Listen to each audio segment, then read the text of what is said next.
बिस्मिल्लाहिर्रहमानिर्रहीम। आज जिस टॉपिक के बारे में हम पढ़ेंगे इसका कुछ इंट्रोडक्टरी पोर्शन जो है वो आप अपने लास्ट सेमेस्टर में भी पढ़ चुके हैं। कुछ प्रीवियस लेक्चर्स के हिसाब से भी इसका थोड़ा बहुत इंट्रोडक्शन जो है वो आप बच्चे कर चुके हैं। आज जिस टॉपिक के बारे में हम डिस्कस करेंगे प्योरली बेस्ड करता है आपके रिसर्च के हिसाब से कि किस तरह हमने थीसिस जनरेट करना है, किस तरह हमने रिसर्च करनी है। जब कभी भी हमें असाइनमेंट, थीसिस, रिपोर्ट या इस तरह की जितनी भी क्रिएटिव एक्टिविटीज़ दी जाती हैं तो उनको कैसे सॉल्व करना है, कौन कौन से उसके पार्ट्स उसमें शामिल होंगे और रिसर्च बेसिकली कहते किसको हैं। तो कोशिश करेंगे कि इसको ब्रीफली डिस्क्राइब कर सकें कि कौन कौन से पोर्शन हमारी इस रिपोर्ट का, इस असाइनमेंट का, इस प्रेजेंटेशन का हिस्सा होते हैं और कौन से ऐसे कॉमन क्वेश्चंस होते हैं जो माइंड में जनरेट होते हैं और उसके हिसाब से हमें उसका कौन सा आंसर देना होता है। जैसे कि आपको अपनी स्क्रीन पे नज़र आ रहा होगा, what is research. Research is basically defined as intensive search with the purpose of becoming certain. मतलब क्या है इसका, इसमें दो से तीन वर्ड जो हैं वो यूज हुए हैं। सबसे पहला intensive search and second is purpose of becoming certain. Intensive का उर्दू मानी है इंतहाई या फिर शदीद, या फिर आप कह सकते हैं कि briefly, to the point, basic. Basic से लेके उसकी इंटेंसिव स्टडीज हम कुछ इस हिसाब से कह सकते हैं कि जब कभी भी किसी भी पॉइंट पे पहुंचना मकसूद होता है, किसी भी बहुत ज़्यादा एक्स्ट्रा मटेरियल में से हमें कोई एक चीज़ जनरेट करनी होती है तो फिर उसमें हम ब्रीफली जो डिस्क्रिप्शन उसकी पेश करते हैं, that is intensive search. Becoming certain का कॉन्सेप्ट ये है, पहले भी एग्जांपल दे चुका हूँ। फर्ज करें हमारे पास एक मोबाइल फ़ोन है और वो वाला मोबाइल फ़ोन जो है वो डिफरेंट पार्ट से मिलके बना है। जैसे कि उसकी स्क्रीन है, उसका टच है, उसकी रैम है, उसकी मेमोरी है, उसका प्रोसेसर है। तो ये सारे के सारे पोर्शन मिलके उसे एक सर्टन फॉर्म दे रहे हैं, दैट इज़ मोबाइल फ़ोन।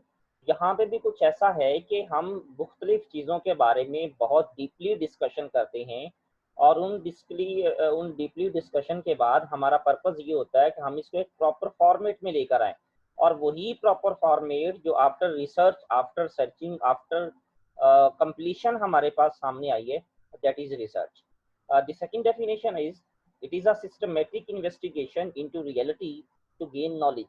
कि किसी भी किस्म की सिस्टमैटिक इन्वेस्टिगेशन जो होती है, मतलब सिस्टमैटिक का मतलब क्या होता है कि स्टेप बाय स्टेप उसके प्रोसेस के हिसाब से जिस तरह की उसकी डिमांड होती है उस तरह की इन्वेस्टिगेशन करना, छानबीन करना रियलिटी में, ताकि हम इल्म हासिल कर सकें, ताकि हमें उस चीज़ के बारे में पता चल सके।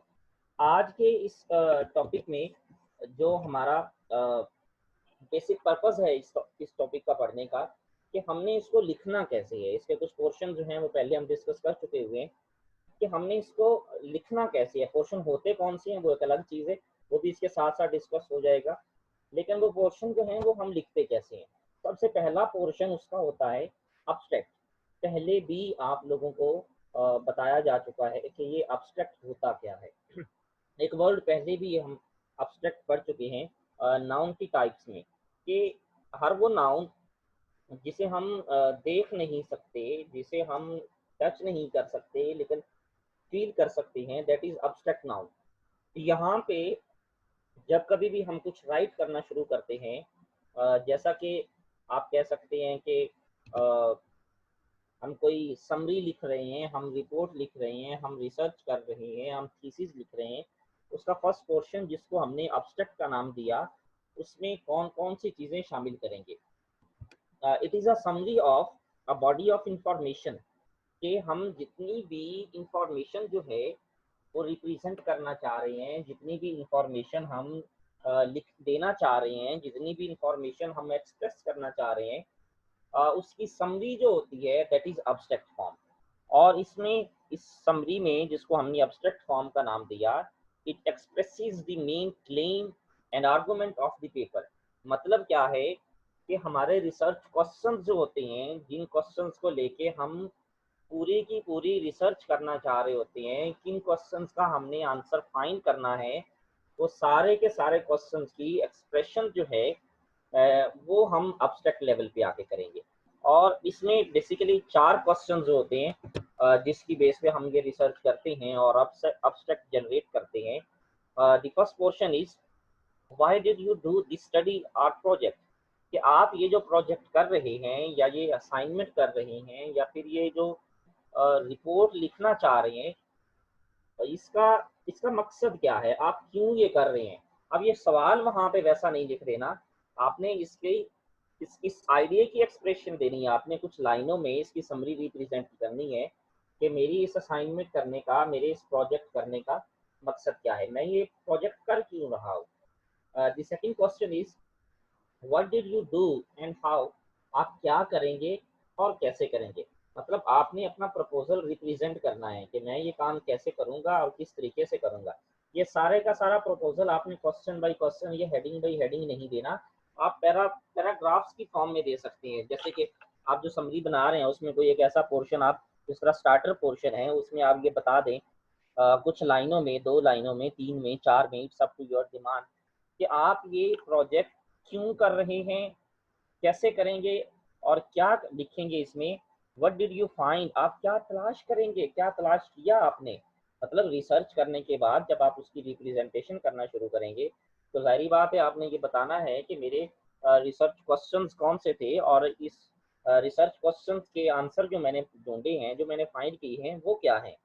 What did your finding mean, और जो आपने फाइंडिंग्स की हैं, जो आपने तलाश किया है, जो रिसर्च प्रपोजल के जवाब में आपके पास रिसर्च आंसर्स आए हैं, तो ये आंसर्स जो आप रिप्रेजेंट करना चाह रहे हैं इनका मतलब क्या है। The second portion is introduction portion. Introduction portion is the primary purpose of introduction portion is to frame the paper for its readers. It should provide, मतलब जैसे कि इसके नाम से वाज़ेह है कि एब्स्ट्रैक्ट लेवल के बाद जब आप अपनी रिपोर्ट का तारुफ पेश करना चाहेंगे, दैट इज इंट्रोडक्टरी पोर्शन। और ये होता किन के लिए, जाहिर बात है आप इसकी रिप्रेजेंटेशन कर रहे हैं अपने रीडर्स के लिए। और ये कौन कौन सी चीज़ें प्रोवाइड करेगा, इसमें 5 चीज़ें आएंगी। सबसे पहली, it is a brief description of the topic, जो टॉपिक आप, जो रिसर्च क्वेश्चन या जो मेन टॉपिक जिसके बारे में आप रिप्रेजेंटेशन देना चाह रहे हैं उसकी ब्रीफ डिस्क्रिप्शन देगा। और उस ब्रीफ डिस्क्रिप्शन में कौन सी चीज़ें उसने बयान करनी है। Why the topic is worth researching, कि आया कि ये टॉपिक जिसके ऊपर हम ये रिसर्च करना चाह रहे हैं, जिसके ऊपर हमने ये रिसर्च की है, आया कि इसकी इतनी वैल्यू है या नहीं, या इसकी इतनी वैल्यू है कि वो हमारे लिए इंटरेस्ट क्रिएट करे, या फिर वो जो रिसर्च हम कर रहे हैं उसमें हम इतना इंटरेस्ट डेवलप कर रहे हैं और किस तरीके से कर रहे हैं, ये आपने इंट्रोडक्टरी पोर्शन में रिप्रेजेंट करना है। The second thing is statement of the research objectives, कि आपने अपने रिसर्च ऑब्जेक्टिव्स भी बताने हैं। अब ये अगेन वही बात आ गई कि आप अपने एम्स और ऑब्जेक्टिव्स के हिसाब से जो अपनी रिप्रेजेंटेशन करेंगे तो वो इंट्रोडक्टरी पोर्शन में आएगा। The third thing is statement of the methods, कौन से मेथड यूज करेंगे और आपकी स्टडी का स्कोप क्या होगा। जाहिर बात है विदाउट स्कोप आप अगर किसी भी चीज़ की रिप्रेजेंटेशन करेंगे, it doesn't mean it is a worthy project. अगर आप उसको वर्थी प्रोजेक्ट के हिसाब से उसकी रिप्रेजेंटेशन देना चाह रहे हैं, फिर आपको उसका स्कोप भी देना पड़ेगा। An overview of the rest of the paper, और बाकी का जो आपका पेपर रहता है आप उसका ओवरव्यू भी देंगे। Okay, the next portion is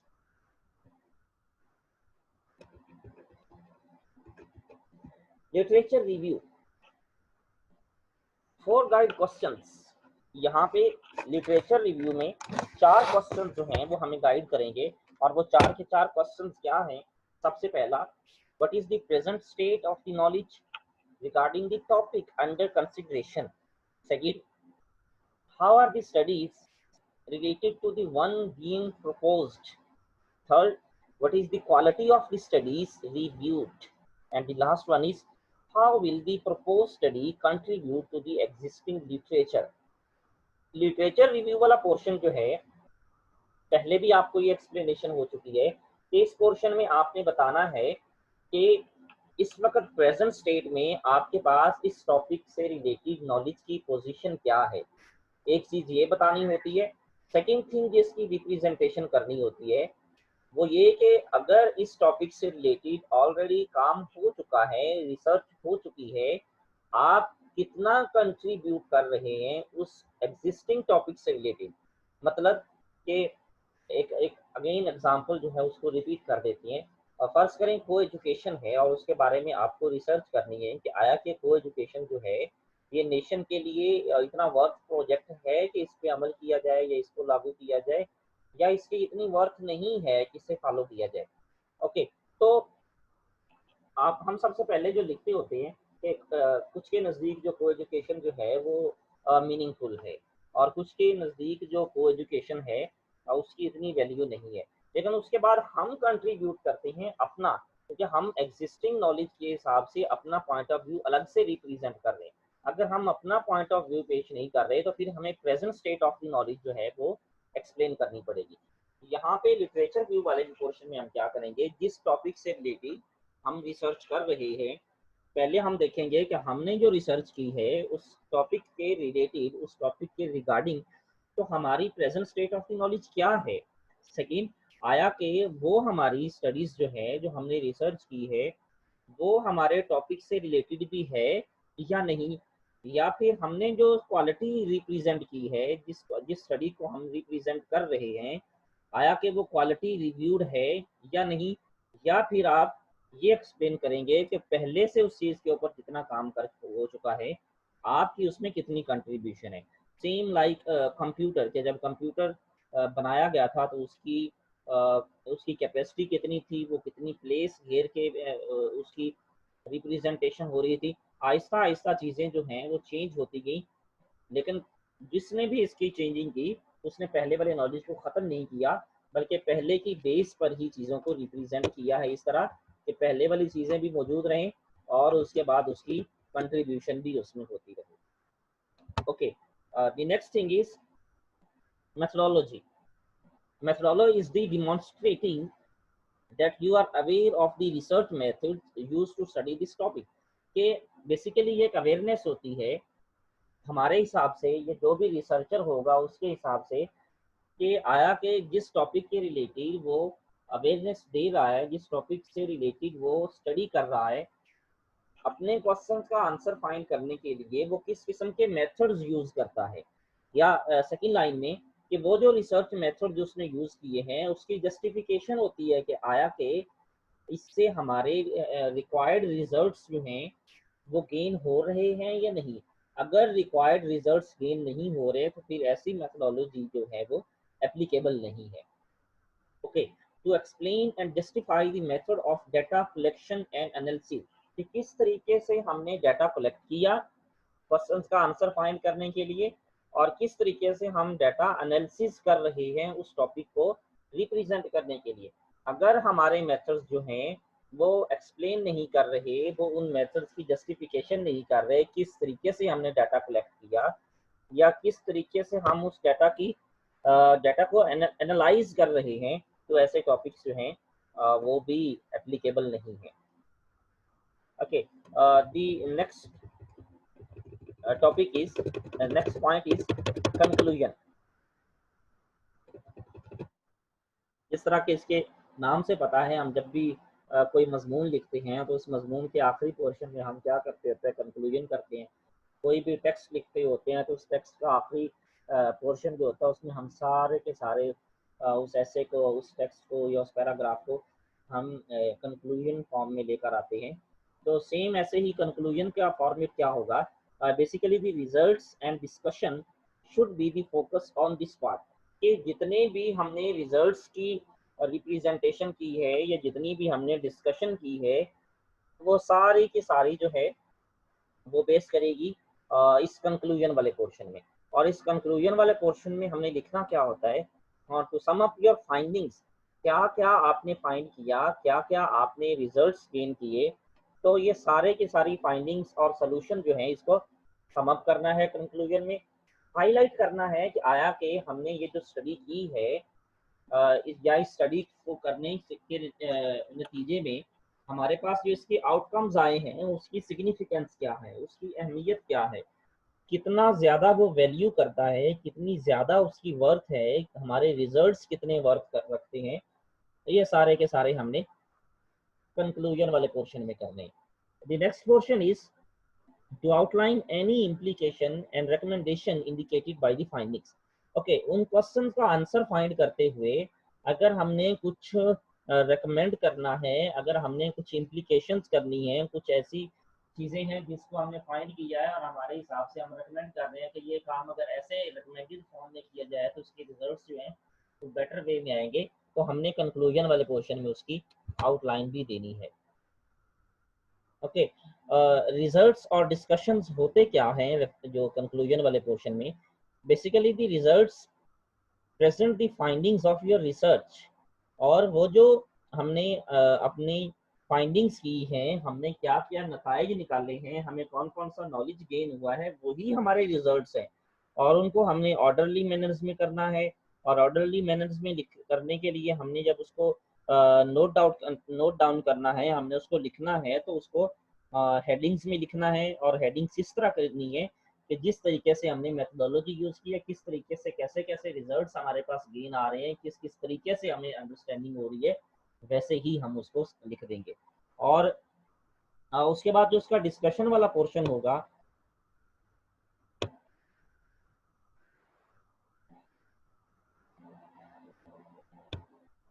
discussion वाले पोर्शन में हमने करना क्या है कि हमने ये अंडरस्टैंडिंग करनी है कि हमने ये समझाना है, हमने इस चीज़ को श्योर करना है कि हमने वो डाटा जो है जो सजेस्ट कर रहे हैं उससे बेसिकली हम क्या गेन करने की कोशिश कर रहे हैं, और किस तरीके से हमारी कौन सी अंडरस्टैंडिंग लेवल जो है वो हम रिसीव कर रहे हैं। Okay, next portion is reference.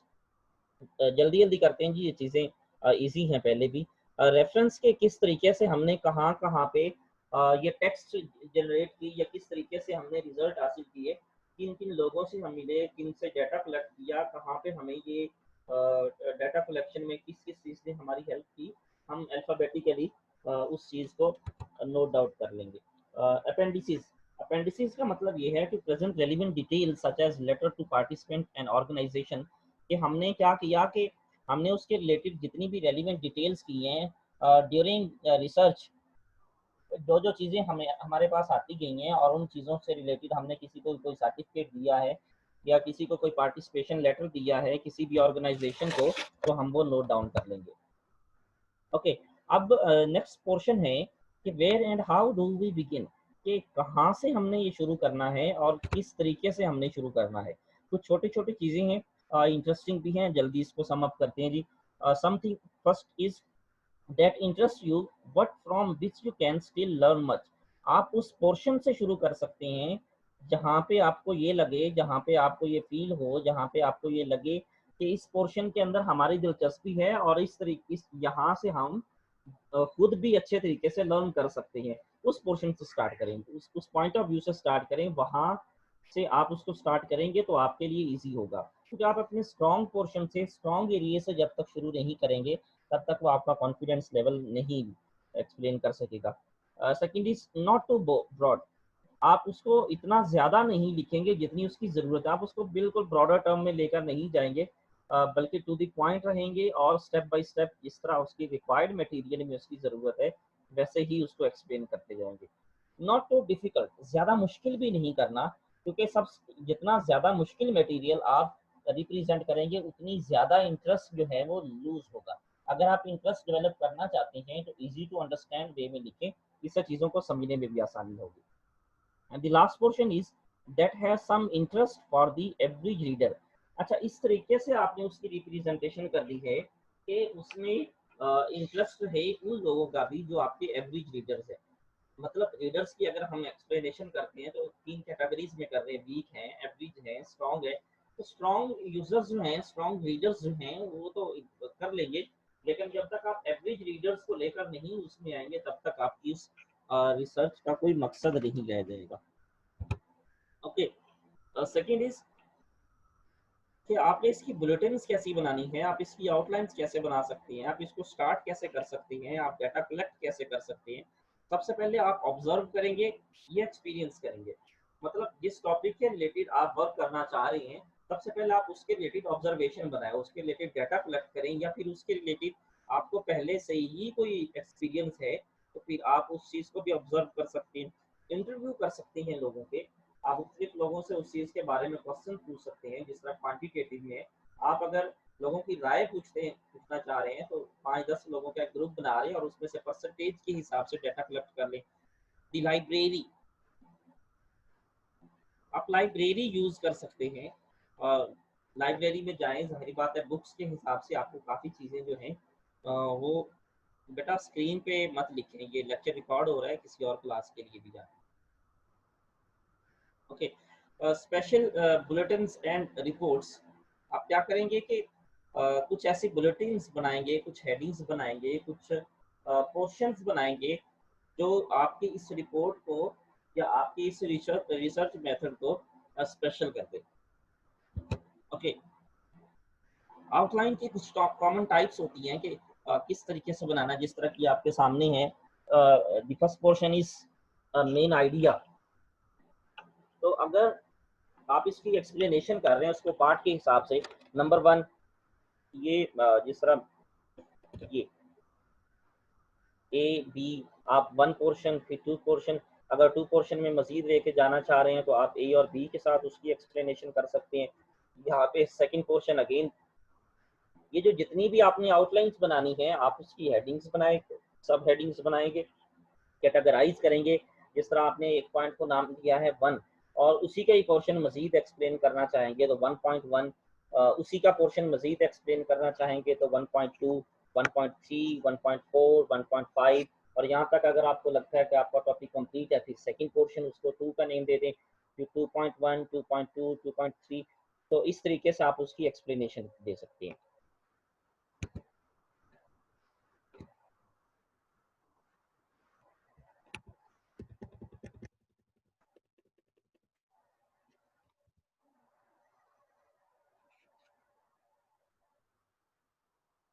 ये एक मॉडल है आपके सामने और इस मॉडल में आप देख सकते हैं कि डिफरेंट पोर्शंस जो हैं डिफरेंट आउटलाइन के हिसाब से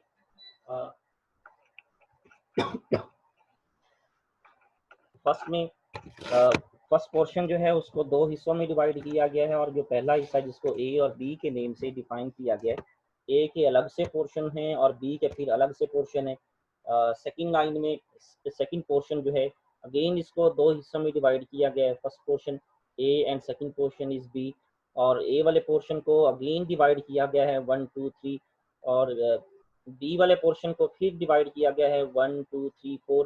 अगर 1 वाले को मजीद डिवाइड करना चाह रहे हैं तो आप ए और बी सी डी इस तरह करके आप उसको इजीली डिफाइन कर सकते हैं।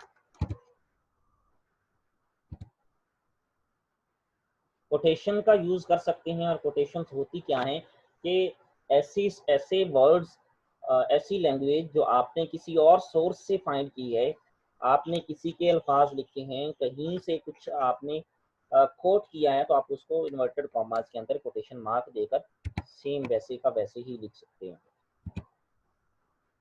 ओके, ये भी कोटेशन के हिसाब से है। प्लेजरिज्म लास्ट टॉपिक है इस आज वाले लेक्चर का कि प्लेजरिज्म का यूज़ क्या होता है और प्लेजरिज्म होता क्या है। प्लेजरिज्म का मतलब ये होता है कि आप किसी भी दूसरे इंसान का किया हुआ काम उसको एक्नॉलेज किए बगैर सेम वैसे का वैसा आप यूज़ कर देते हैं अपना बनाकर, जिसे आसान अल्फाज में आप कॉपी पेस्ट भी कह सकते हैं कि किसी को एक्नॉलेज किए बगैर उसी का ही किया हुआ काम अपना बनाकर या अननोन सोर्सेज से लिया हुआ पोर्शन जो है वो आप अपनी रिपोर्ट में या अपने रिसर्च में रिप्रेजेंट कर देते हैं, दैट इज प्लेजरिज्म।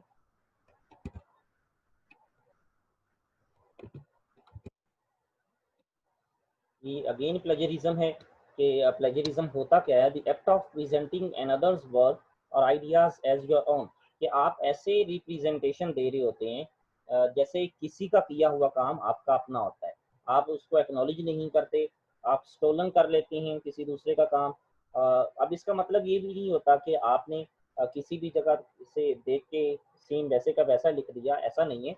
आप करते क्या हैं कि किसी भी दूसरे आदमी का काम जो है वो अपना बना के जब रिप्रेजेंट कर देते हैं तो वो प्लेजरिज्म है। लेकिन जब किसी भी दूसरे आदमी का काम आप उसी के नाम से शो कर देते होते हैं कोटेशन मार्क में, तो ये फेयर प्लेजरिज्म होती है। इतना गुंजाइश होती है, आप कर सकते होते हैं। यहाँ पे एक स्लाइड में कुछ डिफरेंस पेश किया गया है कि प्लेजरिज्म और पैराफ्रेजिंग, इनमें दरमियान में डिफरेंस क्या है। प्लेजरिज्म कहते हैं कि डायरेक्ट कोट फ्रॉम रिसर्च, और पैराफ्रेजिंग होती है नॉन प्लेजराइज्ड पैराफ्रेज। मतलब आपने किसी भी आदमी की लाइनें पढ़ी, किसी भी इंसिडेंट को पढ़ा और उस इंसिडेंट को पढ़ने के बाद सेम वैसे का वैसा ही आप रिप्रेजेंट कर देते हैं, लफ्ज़ों की चेंजिंग नहीं करते, वर्ड्स की जो उसकी सेटिंग है वो चेंज नहीं करते, आइडियाज़ की सेटिंग चेंज नहीं करते। इवन कि आप ये भी नहीं देखते कि कहाँ पे किस जगह पे कैसे सेटिंग करनी थी या पैराफ्रेजिंग कैसे करनी है, तो ये प्लेजरिज्म है। लेकिन अगर सेम कॉन्सेप्ट को लेकर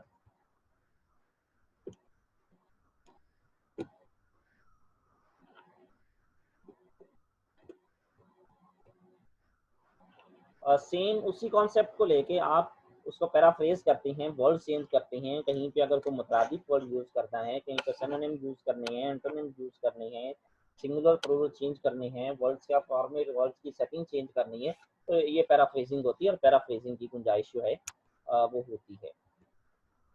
ओके, आज बेटा इतना ही है। अगर कोई क्वेश्चन है आप लोगों के ज़हन में तो आप अपनी लेक्चर के बाद अपने ही ग्रुप में पूछ सकते हैं। शुक्रिया।